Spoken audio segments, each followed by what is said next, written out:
আসসালামু আলাইকুম।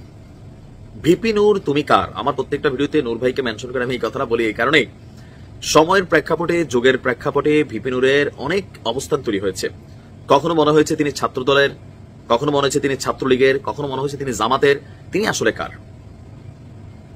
সেই ছোটবেলা থেকে তিনি ছাত্রলীগের রাজনীতি করতেন, স্কুল থেকে। শেখ হাসিনার চেহারার মধ্যে মায়ের দেখা পাইছেন। তবে দিন শেষে বাংলাদেশ আওয়ামী লীগের সবচেয়ে বড় সমালোচক এবং শেখ হাসিনারও সবচেয়ে বড় সমালোচক এবং পুলিশেরও সবচেয়ে বড় সমালোচক ছিলেন ভিপি নূর। সাহস যেমন দেখিয়েছেন, মারও খেয়েছেন। তবে এই সরকারের আমলে ওনার যেই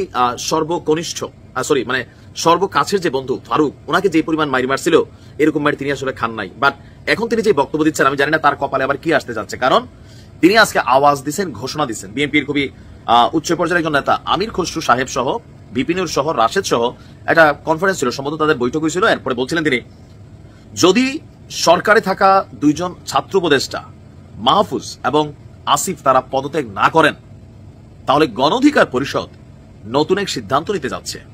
তারা এখনো পোতায় যায় নাই। তো সিদ্ধান্তটা কি? সিদ্ধান্তটা হচ্ছে গণ অধিকার পরিষদ তাদের পদত্যাগের দাবিতে রাজপথে নামবে। ফারুক শুধু বলছিল যে ডক্টর ইউনূসের সরকার এসে মঞ্চের মধ্যেই হালকা গালাগালি, পরে নামার পরে কিন্তু সেই লেভেলে মাইরিকা মাথা মাথা ফাটাইয়া শিলিটিলির কাজ লাগছে। এখন এনসিপি রাজপথে যেভাবে শক্তিশালী, ভিপি নূরের গণ অধিকার পরিষদ এর তুলনায় 100তে 5ও নাই। কেন নাই? এটার বিভিন্ন কারণ আছে। একসময় এই নাহিদ ইসলাম অথবা আমাদের যে কি বলা যে দলটির সর্বোচ্চ প্রধান আক্তার, তারা কিন্তু ছাত্র অধিকার পরিষদেরই শীর্ষ ছিলেন। আবার এই যে এনসিপির একজন তরুণ নেতারা যারা আছে, ভালো হয়ে যায় মাসুদ বা কান্না মাসুদ, তারা কিন্তু বিভিন্ন সময় ভিপি নূরের কিন্তু মুখোশ খুলে দিচ্ছেন। তাদের দাবি, ভিপি নূর বলছে যে ওরা এরকম বলতে পারে না। এরকম নানান দেন দরবার কিন্তু চলছিল। বাট নির্বাচনের প্রথম দিকে, সরকারের প্রথম দিকে সরকারের সাথে খুবই সখ্যতা, এখন আস্তে আস্তে আবার বিএনপির সাথে সখ্যতা, সব মিলিয়ে ভিপি নূরের অবস্থান নিয়ে কিন্তু ধোঁয়াশা আছে। বাট এইবার যে কর্মসূচিটা তিনি হাতে নিতে যাচ্ছেন, যে খুব শীঘ্রই আসিফ এবং উপদেষ্টা মাহফুজের পদত্যাগের দাবিতে তারা রাজপথে নামবে। কেন? কারণ তাদের বক্তব্য যে এই ছাত্র উপদেষ্টারা এনসিপির পৃষ্ঠপোষকতায় সবচেয়ে বড় ভূমিকা রাখছে। এমনকি সরকারের সাথে এনসিপির যে লেয়াজু মেনটেনটা এই দুইটা চ্যানেলের মাধ্যমে হচ্ছে।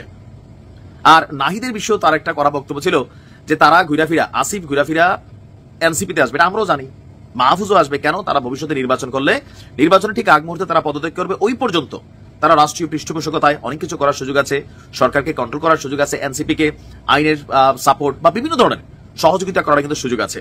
আর ভিপি নূর মনে করছেন ডক্টর ইউনূসকে কলঙ্ক মুক্ত রাখতে হলে অথবা ওনাকে প্রশ্নবিদ্ধের বাহিরে রাখতে হলে এই এনসিপি দলটির মানে লিয়াজুটা যেটা আসিফ এবং মাহফুজের সাথে আছে, তাদের পদত্যাগ করা জরুরি। তারা পদত্যাগ করলে সরকার অনেক কিছুতে ক্লিয়ারেন্স পাবে।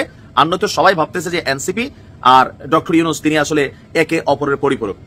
নূরের কথাগুলো অনেক দিকে সঠিক, বাট আমার মনে হয় না যে আসিফ মাহমুদ আর মাহফুজ এই মুহূর্তে জীবনেও পদত্যাগ করবে। তবে কবে?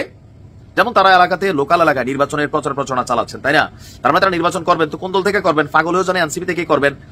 তো যখন নির্বাচনের তফসিল ঘোষণা হবে, হয়তো ঠিক আগে পরে একটা সময় তারা পদত্যাগ করবেন। বাট নূরের কথা, এখনই পদত্যাগ করতে হবে, না হলে পদত্যাগ কিভাবে করাইতে হয় আর সেই পদত্যাগের দাবিতে রাজপথে গণ অধিকার পরিষদের নেতাকর্মীরা ঝাঁপাইয়া পড়বে। আর যতক্ষণ না হয় তারা রাজপথ থেকে উঠবেন না। আদৌ কি তাই?